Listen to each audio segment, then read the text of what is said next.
ॐ तव कथामृतं तप्तजीवनं कविभिरीरितं कल्मषापहं श्रवणमङ्गलं श्रीमदाततं भुवि गृह्णन्ति ये भूरिदा जनाः। শ্রী শ্রী রামকৃষ্ণ কথামৃত প্রথম ভাগ, সপ্তদশ খণ্ড, তৃতীয় পরিচ্ছেদ। ভক্ত সঙ্গে শুধু পাণ্ডিত্যে কি আছে? এই সকল কথা হইতে হইতে শ্রী শ্রী ঠাকুর পরমহংসদেব শ্যামপুকুরে যে বাড়িতে চিকিৎসার্থ অবস্থান করিতেছেন সেই বাড়ির সম্মুখে ডাক্তারের গাড়ি আসিয়া লাগিল। তখন বেলা 1টা। ঠাকুর দোতলার ঘরে বসিয়া আছেন। অনেকগুলি ভক্ত সম্মুখে উপবিষ্ট।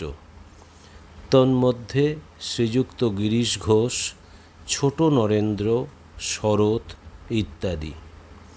সকলের দৃষ্টি সেই মহাযোগী সদানন্দ মহাপুরুষের দিকে। সকলে যেন মন্ত্রমুগ্ধ সর্পের ন্যায় রোজার সম্মুখে বসিয়া আছেন, অথবা বরকে লইয়া বরযাত্রীরা যেন আনন্দ করিতেছেন। ডাক্তার ও মাস্টার আসিয়া প্রণাম করিয়া আসন গ্রহণ করিলেন। ডাক্তারকে দেখিয়া হাসিতে হাসিতে শ্রীরামকৃষ্ণ বলিতেছেন, আজ বেশ ভালো আছি। ক্রমে ভক্ত সঙ্গে ঈশ্বর সম্বন্ধীয় অনেক কথাবার্তা চলিতে লাগিল। শ্রীরামকৃষ্ণ, শুধু পণ্ডিত কি হবে যদি বিবেক বৈরাগ্য না থাকে? ঈশ্বরের পাদপদ্ম চিন্তা করলে আমার একটি অবস্থা হয়, তখন পরনের কাপড় পরে যায়, শিরশির করে পা থেকে মাথা পর্যন্ত কি একটা ওঠে, তখন সকলকে তৃণজ্ঞান হয়। পণ্ডিতের যদি বিবেক নাই, ঈশ্বরে ভালোবাসা নাই, তাহলে তাকে খড়কুটো মনে হয়। রামনারায়ণ ডাক্তার আমার সঙ্গে তর্ক করছিল, হঠাৎ সেই অবস্থাটা হলো। তারপর তাকে বললুম, তুমি কি বলছো? তাকে তর্ক করে কি বুঝবে? তার সৃষ্টি বা কি বুঝবে? তোমার তো ভারী তেঁতে বুদ্ধি। আমার অবস্থা থেকে সে কাঁদতে লাগলো আর আমার পা টিপতে লাগলো। ডাক্তার, রামনারায়ণ ডাক্তার হিন্দু কিনা, আবার ফুলচন্দন লয়, সত্য হিন্দু কিনা? মাস্টার, স্বগত। ডাক্তার বলেছিলেন আমি 7 ঘন্টায় নাই। শ্রীরামকৃষ্ণ ডাক্তারের প্রতি, বঙ্কিম তোমাদের একজন পণ্ডিত। বঙ্কিমের সঙ্গে দেখা হয়েছিল। আমি জিজ্ঞাসা করলুম, মানুষের কর্তব্য কি? তা বলে আহার, নিদ্রা আর মৈথুন। এই সকল কথাবার্তা শুনে আমার ঘৃণা হলো। বললুম যে, তোমার একই রকম কথা। তুমি তো বড় ছ্যাঁচড়া। যা সব রাত দিন চিন্তা করছো, কাজে করছো, তাই আবার মুখ দিয়ে বেরুচ্ছে। মূলো খেলেই মূলোর ঢেঁকুর ওঠে। তারপর অনেক ঈশ্বরীয় কথা হলো, ঘরে সংকীর্তন হলো। আমি আবার নাচলুম। তখন বলে, মহাশয় আমাদের ওখানে একবার যাবেন। আমি বললুম, সে ঈশ্বরের ইচ্ছা। তখন বলে, আমাদের সেখানেও ভক্ত আছে, দেখবেন। আমি হাসতে হাসতে বললুম, কীরকম ভক্ত আছে গো? গোপাল গোপাল যারা বলেছিল সেই রকম ভক্ত নাকি? ডাক্তার, গোপাল গোপাল ব্যাপারটা কি? শ্রীরামকৃষ্ণ সহাস্যে, একটি স্যাকরার দোকান ছিল। বড় ভক্ত, পরম বৈষ্ণব, গলায় মালা, কপালে তিলক, হস্তে হরিনামের মালা। সকলে বিশ্বাস করে ওই দোকানেই আসে, ভাবে এরা পরম ভক্ত, কখনো ঠকাতে যাবে না।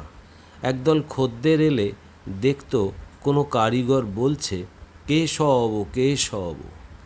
আর একজন কারিগর খানিক পরে নাম করছে, গোপাল গোপাল। আবার খানিকক্ষণ পরে একজন কারিগর বলছে, হরি হরি।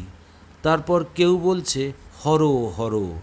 কাজেই এত ভগবানের নাম দেখে খরিদ্দারেরা সহজেই মনে করত এ শ্যাকরা অতি উত্তম লোক। কিন্তু ব্যাপারটা কি জানো? যে বললে কেশব কেশব, তার মনের ভাব এসব খদ্দের কে। যে বললে গোপাল গোপাল, তার অর্থ এই যে আমি এদের চেয়ে চেয়ে দেখলুম এরা গরুর পাল। হাস্য। যে বললে হরি হরি, তার অর্থ এই যে যদি গরুর পাল তবে হরি অর্থাৎ হরণ করি। হাস্য। যে বললে হর হর, তার মানে এই তবে হরণ করো হরণ করো, এরা তো গরুর পাল। হাস্য। সেজবাবুর সঙ্গে আরেক জায়গায় গিয়েছিলুম। অনেক পণ্ডিত আমার সঙ্গে বিচার করতে এসেছিল।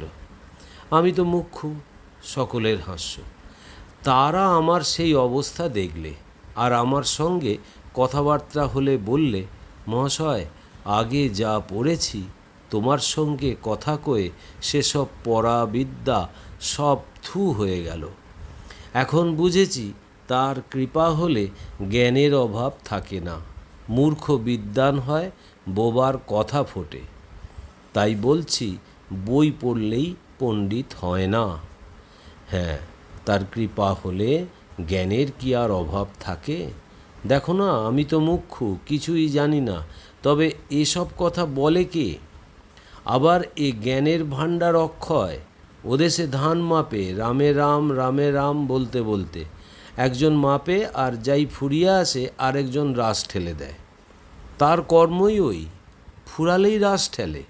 আমিও যা কথা কয়ে যাই, ফুরিয়ে আসে আসে হয় মা আমার অমনি তার অক্ষয় জ্ঞান ভাণ্ডারের রাস ঠেলে দেন। ছোটবেলায় তার আবির্ভাব হয়েছিল। 11 বছরের সময় মাঠের উপর কি দেখলুম। সবাই বললে বেহুঁশ হয়ে গেছিলুম, কোনো সার ছিল না। সেই দিন থেকে আর একরকম হয়ে গেলুম। নিজের ভিতর আর একজনকে দেখতে লাগলুম।